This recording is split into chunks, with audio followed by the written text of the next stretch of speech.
Homeward haunts. 10 terrifyingly haunted locations too close for comfort. Episode 2, Oregon. Number 1. The Oregon Vortex. Gold Hill.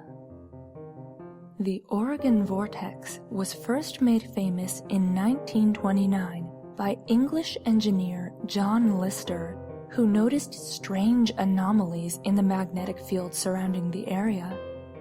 He personally believed that the energies of the vortex went as far as to warp the fabric of time and space. Tourists now flock to see the strange anomalies, such as height changing in different locations within the vortex, or strange changes in gravitational pulls. But aside from these interesting occurrences, many visitors claim to have seen the ghost of Lister inside the old House of Mystery. Guests have asked tour guides who the man leaning on the wall ahead of the group was, and when they turned to look, he would have vanished. Whether the vortex is authentic or not, it seems old Lister may still be fondly looking over his little tourist attraction. Number 2. Geyser Grand Hotel, Baker City. This luxury hotel was built in 1889 and received a restoration in the 1990s. Often claimed to be Baker City's most haunted building, many strange things are said to occur here. It has been frequently claimed that one can hear parties on the 3rd floor with laughter, chatter, and even clinking glasses. Oftentimes, guests will even call down to the front desk to complain, and when they send an employee up to check, the source can never be found. Other times, guests have even claimed to see apparitions of partygoers in turn-of-the-century clothing peeking down from the balcony above. But perhaps the most well-known haunting is the Lady in Blue. Countless guests have seen her walking up and down the grand staircase in her long, elegant gown. Some speculate that she was perhaps a former owner, while others tell of a woman who hung herself after her cowboy boyfriend was shot. Number 3. Lafayette Cemetery, Lafayette. Back in the year of 1800, a woman who was accused of witchcraft was hung by the townfolk. Her dying words were a curse upon the town, stating that it would burn to the ground 3 times. Since then, the town has burned down twice. Whether a skeptic or not, many folks can't help but wonder if a 3rd time may still be coming. Not only did the woman curse the town, but many believe she also haunts the cemetery. People have claimed to see her drifting about in the shadows, occasionally screaming at visitors and even chasing them while cackling wildly. Even stranger, many have claimed to have been physically attacked by the spirit, revealing razor-like cuts across their backs, some even retaining scars from the encounter. Eventually, after such a large number of reported attacks, the town resorted to permanently closing the cemetery, barring the gates, and posting a no trespassing sign.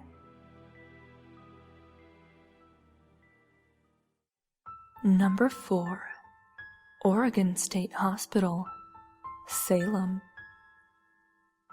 Originally built in the 1800s to be a general hospital, as the years passed, it slowly became primarily filled with those suffering from insanity.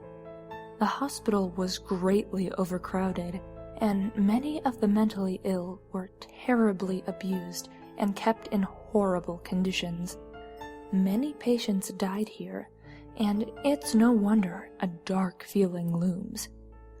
Underneath the hospital is a series of complex tunnels connecting the buildings. It was claimed to be for transporting the more dangerous patients. However, Disturbing evidence suggests that the underground space might have been used to conduct strange experiments unknown to those above. People who visit claim to hear footsteps and wailing echo throughout the corridors, and doors will even open and close themselves. Interestingly enough, this tragic location was actually used in the film One Flew Over the Cuckoo's Nest. Number 5. Pittock Mansion, Portland. This 16,000 square foot home is one of the most iconic landmarks in Portland. Originally, it was home to the Pittock family. After the death of Henry Pittock, the house was purchased by the city of Portland in 1964, when it was restored and opened to the public. Since then, strange things have been reported. Photos of the family seem to move from place to place, particularly a boyhood photo of Henry, and the smell of roses often wafts through the home when none are present. Roses just so happen to be Georgiana Pittock's favorite flower. There have also been reports of heavy boot steps on the floor above when it is empty, and one guest even reported a kindly elderly woman standing next to her who vanished partway through a conversation. Despite the many strange and unsettling occurrences, none of the spirits suspected to haunt the home are malevolent. Those who feel an unearthly presence claim it to be a happy one. Number 6.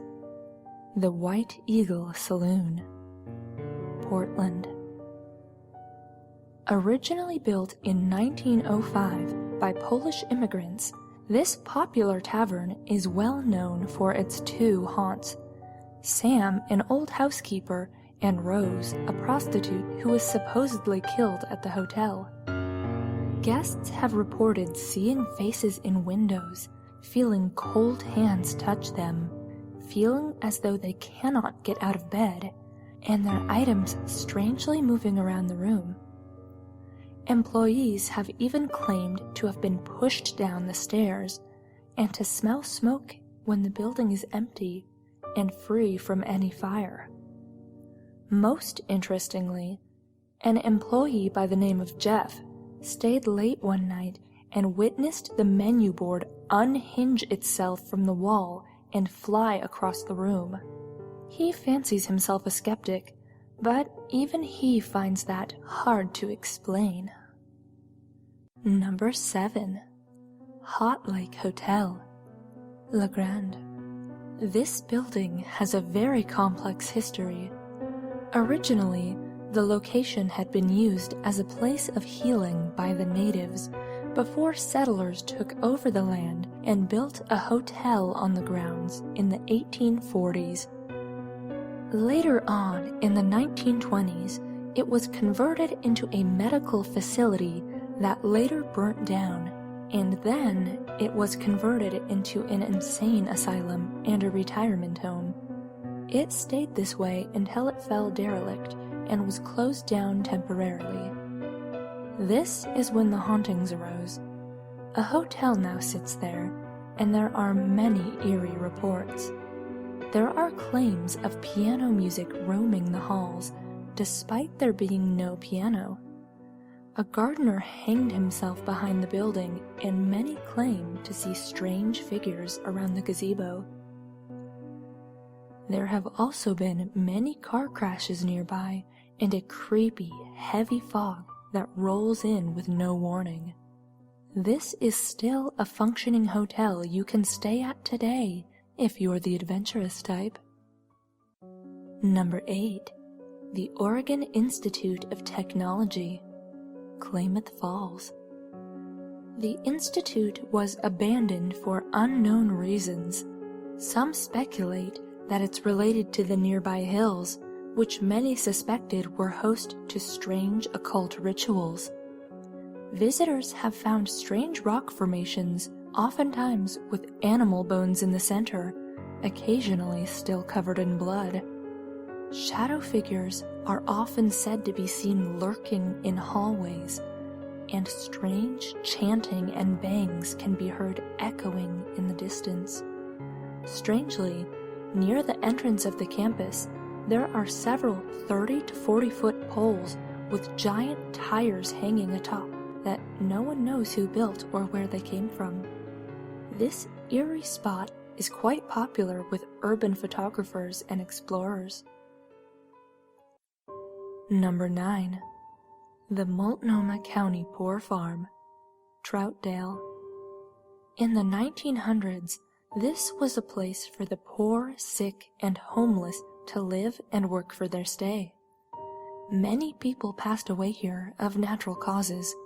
They didn't die in brutal or mistreated ways, but there was a general depression that loomed over the extremely tough lives of those who struggled to live through the time.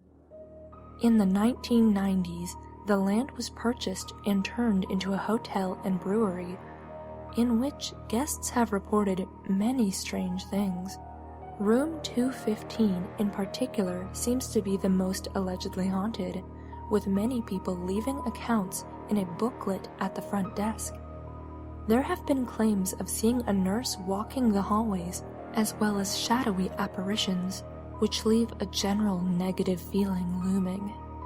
One hotel guest even claimed to hear heavy moving about the rafters above their room, despite there being no access. Number 10.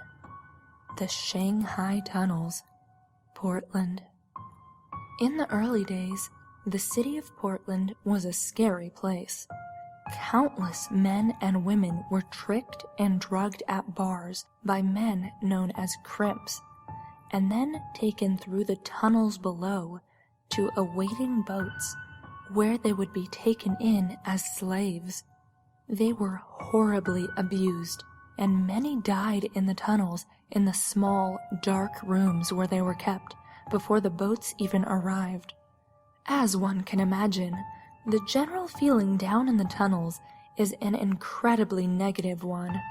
People have reported hearing screams and cries echo through the dark, and even strange flickering lights, almost like a candle, off in the distant dark. Today, a portion of the tunnels have been opened for public tours, for those who dare. Well, folks, that's all for this episode. Thank you for watching.